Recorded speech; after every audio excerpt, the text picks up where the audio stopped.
It was a crime from the beginning, allowing someone like Donald Trump to become president, knowing who he was, knowing who he is.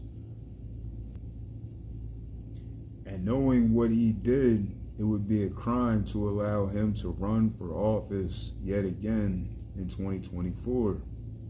He should be in jail. He should be in prison. Of course, he should have his mugshot taken. It's not a sad day. It's a day of justice. It's a day of righting wrongs. It's a day of prosecution. It's a day of the justice system and the democracy that America holds so near and dear and lifts up. It's a day where things work the way that they're actually designed to work, where the criminal has to pay for the crime that the criminal has committed. Hopefully. He needs to go to jail. He shouldn't be allowed to run. People are owed a debt.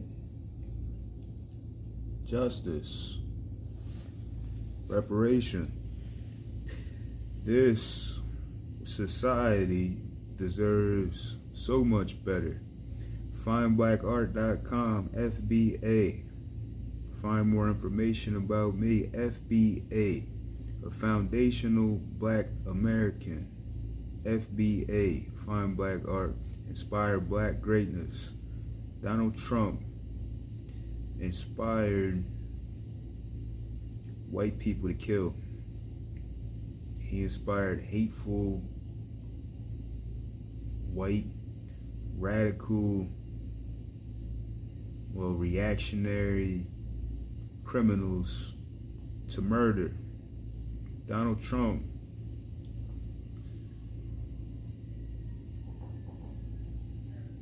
deserves to be in jail and prison. An outlier in that respect, that we were able to access higher education in prison. And with this higher education, we came to a point where we researched sentencing policy. We began to inform legislative reforms that gave us a chance to come home.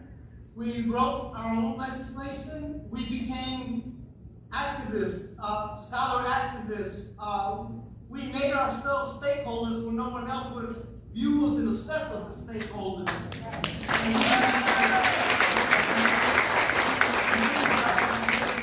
People who came in to collaborate and assist us. The second factor is that we had a progressive governor, J.B. Pritzker, who began to grant clemency, who began to commute the sentences of people who were sentenced to die in prison. No other governor had done it, had done what he's doing, and it's not like he let a whole bunch of people out, but there was people who were on death row before, who he let out, people sentenced to life without the possibility of parole, and who he gave a second chance to, who he returned to their families and their communities. And then the third factor is that election time rolled around. This was a unique time in Illinois where every state legislator and the governor were up for re-election. And so, from ourselves, from this room where you see in this thing, and where you see us in this think tank, we brainstormed, we collaborated, we studied what districts legislators are on. Are they progressive? Are they going to champion legislation that's going to give us an opportunity to reunite with our family? We did all our homework. And think about that for 1 minute. We're people sentenced to die in prison who educated ourselves about the political landscape in Illinois. What better form of rehabilitation is that? They see us like a leper colony. But what better to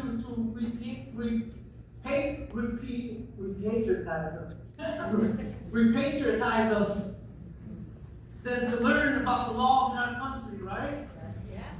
And so we started calling our families and collaborating with people, with other like-minded organizations on the outside And we're asking our families and asking them to spread the word on social media that this or that legislator will champion criminal justice reform policy that allows a chance to return back home to our family. And so political organizing